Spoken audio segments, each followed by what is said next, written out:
2 or 3 days later, the social worker called, was like, "Oh, you just did a dirty test." And I'm like, "How was that?" And I'm like, "That's BS." So she was like, I said, "Well, let me take the test over." So she was like, "No, no, no, no, no, no, no, no."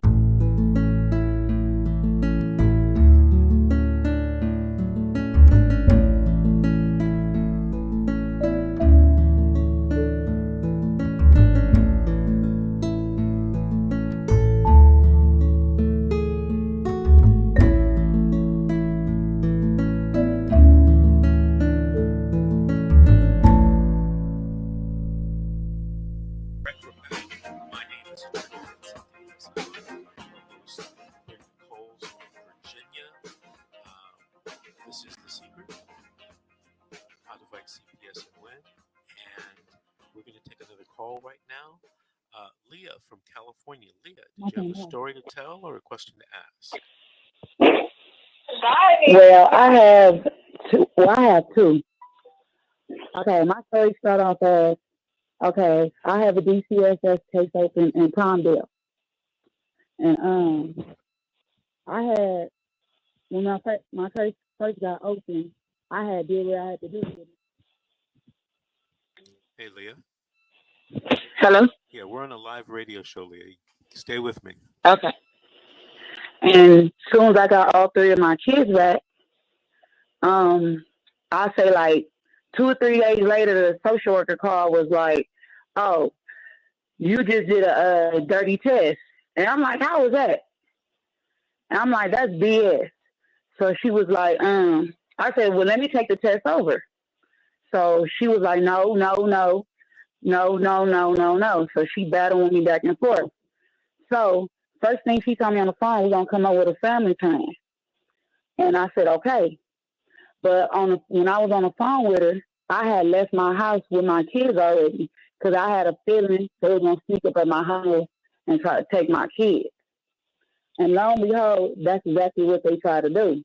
Because I left my mom there in my house.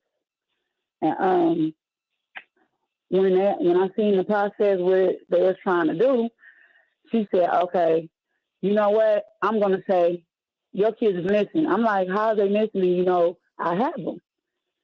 I said, "No, I'm going to see if they can go with a family member. I'm not going to turn my kids back over to y'all." She said, "No, you can't do that. You can't do that. You can't do that." So she called the police and told the police that I was missing and she don't know where my kids at. Me and my kids is at. So next thing you know, I called the police station and I talked to the same police officer. And he said, hold on. I'm just on the phone with the supervisor from DCSS, and she says you missing. I don't see how you missing if I'm talking to you." So he got mad at that and hung the phone up. So immediately, right then and there, I ain't gonna lie, I took off with my kids. I left. Boom. I skipped state. I was on the run almost a whole year with my kids. I was in Las Vegas, Nevada. When they found out I was in Vegas, they called CPS in Vegas to come to my house. So they came to my house, checked my house out, checked my kids to see I wasn't lying, checked my kids to see who I was and everything, and she automatically terminated the case. And she called California and said, "No, we terminating the case because I don't see no reason why we should remove the kids and they ain't nothing wrong and our house is intact and it's house full of food." So automatically they got mad at that. Next thing you know, I had a bond of $500,000 on my head, and I'm being charged with kidnap. So all of a sudden, here come the police, boom, and I ain't never been in jail a day in my life, and I'm 37. Police come, automatically just grab me and slam me, boom, dead on my face. I don't even know what's going on. Vegas police like, I'm gonna tell you later. And next thing you know, I was just looking at my daughter, and my daughter was like, "Mama, don't fight back, because I didn't know what was going on." And then when I get to the police car, they take me to the police station, and I heard on the walkie-talkie in the police car, they was like, "We finna detain the kids." And when I heard that, I said, "Oh my God!" I automatically broke down right then and there. Boom. So now my kid is at Vegas, CPS, waiting on California, Palmdale to come get him. I got arrested March the 11th. That's the same day my kids got taken. My kids got came down to Palmdale March the 15th. They kept me in jail for 25 days. So I was in Vegas for 3 weeks. Then Palmdale came and got me. I was in Palmdale for the rest of the time. And they didn't want to let me go to court, no nothing. They kept making up excuses because of coronavirus. And I done took 3 tests and they all came out negative. So when I finally went to court, the detective that was on my case from DCFS that was looking for me the whole time I was on the run, she came to court. When she came to court, she had talked to me and she said, don't lie to me. Tell me everything because I've been looking for you. It was kind of hard to find you, but I need you to tell me everything, what's been going on, and the reason why they charge you with kidnap. And I told her everything from A to Z. I did not lie about it. I did not sugarcoat about it.